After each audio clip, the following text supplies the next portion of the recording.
Welcome to WCrypto. Hello, my friends. Welcome back to WCrypto.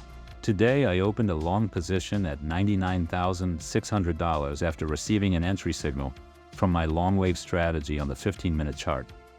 Bitcoin ranged between $99,100 and $99,900 during the day.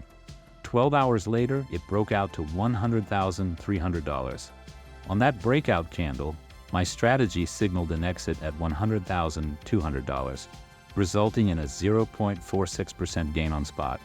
However, I decided to hold the trade because money flow turned green, even on the 1-hour time frame. Looking at the 3-day liquidation heat map, it shows clear upside liquidity targets. On the 1-day heat map, Bitcoin's trajectory suggests we're heading toward large, short liquidity clusters. The first target is $100,800, where there is approximately $350 million in short liquidity waiting to be taken. The second target spans from $101,000 to $101,500, holding over $2 billion in short liquidity, extending further to $101,800.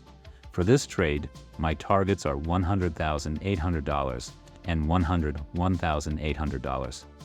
If Bitcoin loses support at $100,000, I'll set a take profit at $100,200 to avoid a round-trip loss. Weekends typically bring low trading volume, so patience is key as we wait to see how this plays out. On the fundamental side, the Bitcoin ETF saw significant inflows recently. Thursday saw $747 million added, followed by $372.8 million on Friday. BlackRock is leading these inflows, signaling strong, continued institutional interest in Bitcoin. Today's trade highlights the importance of combining heat map insights with momentum strategies. Join my free Discord for real-time trade updates and insights. Like this video if you found value in it, and subscribe with the bell icon to stay updated on my latest Bitcoin analysis. And see you in the next one.